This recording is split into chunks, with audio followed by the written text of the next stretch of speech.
Let's go! Today we are grading the 2021 Georgia Bulldogs recruiting class. Hey guys, listen to me. I need all your eyes.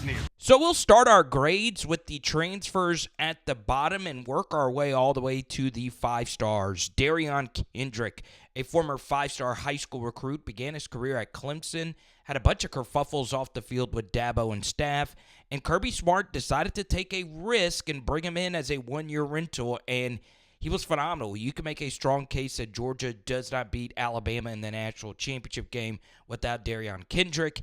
And then we move on to Tyke Smith. What a 3-star grinder coming over from West Virginia. Last year was fantastic. Ended up being a draft pick after spending 3 years in Kirby's secondary.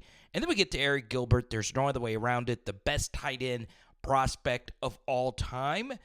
Was a colossal bust because of off-the-field issues. So Georgia only brought in 2 3-star high school recruits. We'll start off with Jackson Meeks, who did very little as a wide receiver at Georgia. He's now with the new staff at Syracuse for one of his final years of eligibility.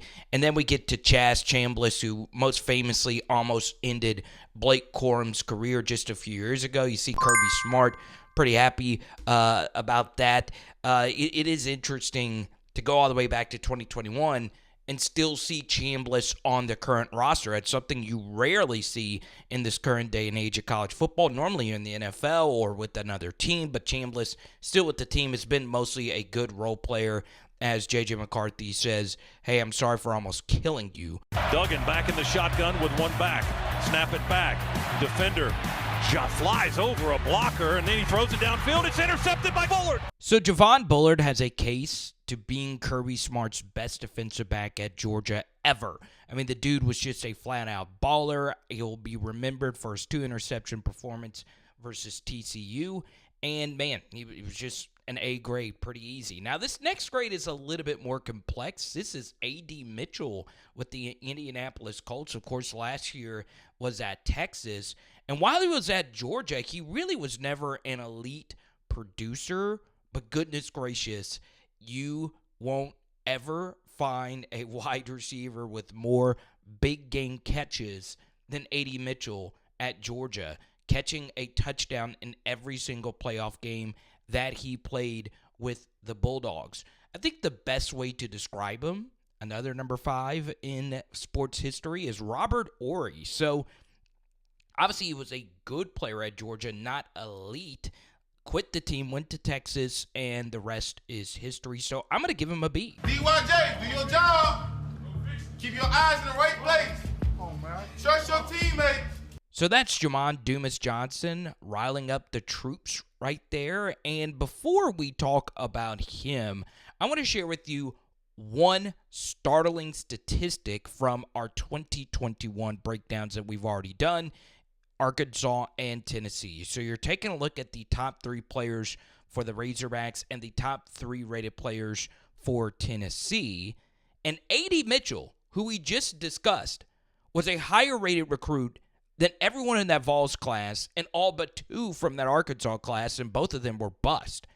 Folks, we still have 17 more players to discuss that are higher rated recruits than anyone from those crops. So it's insane what Kirby is building. So we'll talk about Dumas Johnson, really good linebacker, is running from the smoke now because the linebacker room has gotten pretty loaded and also was part of the culture of speeding off the field. Look, great Georgia linebacker, not spectacular. That's why he has decided to transfer to Kentucky. And then you have Jared Wilson, the guy who will be taking over the center job from Cedric Van Pran, who has moved on to the NFL. That once again speaks to the Georgia culture. He's buying in. Now, we just did a film study, and he missed a critical block in the spring game that's going to need to get cleaned up. And if it doesn't, well, the Georgia offensive line could have major issues next year. Kamari Lassiter was such a nice pickup because he's from Tuscaloosa. Yes, from Nick's backyard. I think he was indeed born in Georgia. 2-year starter at corner, 3-year contributor, second-round pick to the Houston Texans. There's no other way around it. Kamari Lassiter, yes, he's not a Champ Bailey, Patrick Peterson, all-time great SEC corner, but he's still pretty daggum good. And now we're going to talk about three players who have done very little. Marlon Dean, JUCO, after only 1 year at Georgia, really only had 2 tackles. Now he's at Utah State. Jonathan Jefferson packed his bags to SMU. Did win a natty, but I'll give him a lot of credit. He stuck it out for 3 years, really couldn't ever get into the rotation. And this final one's probably my favorite player on this team. David Daniels Sisavana, who got struck by a vehicle year one at Georgia, has barely played, but it once again speaks to that championship culture. He has stuck it out, and he is battling quite a few players for a starting DB job next year. Lovacia Carroll, very sad story here. He transfers from Georgia to South Carolina and just had to medically retire. Dylan Fairchild, a consensus 4-star recruit, just became a starter last year on the offensive line and will return this next year. And Tyrion Ingram Dawkins has played sparingly, has dealt with some injury issues. His big play was a fumble recovery versus Tennessee just a few years ago. Still struggling to find his footing, but also sticking it out at Georgia. Beck, plenty of time. Down the middle. Guess who? Brock Bowers. Bowers heading to the end zone. Touchdown, Georgia. Well, you got to wonder how somebody can get that open when he's so important to the offense. 40 yards on the run and catch for the All-American and Mackey Award winner a year ago. I thought left guard Micah Morris had a really good game versus Florida State, and he's just an overall solid offensive lineman. Last year was really the first year he played. You'll see him right here get the very valuable seal block to get the running back here to the second level. He's able to break a tackle, and it's off to the races. So we'll see what Morris does this next year. We get to Nyland Green, who was mostly a bust, ate up a very valuable single-digit Uno jersey number. As you can see, the production really wasn't there, so he transfers to Purdue. Xavier Sorey, kind of the same thing. He transfers like Dumas Johnson. Guys like C.J. Allen are still ahead of him on the depth chart. He'll be the main guy at Arkansas, and we'll see what he could do. Overall, just a solid producer.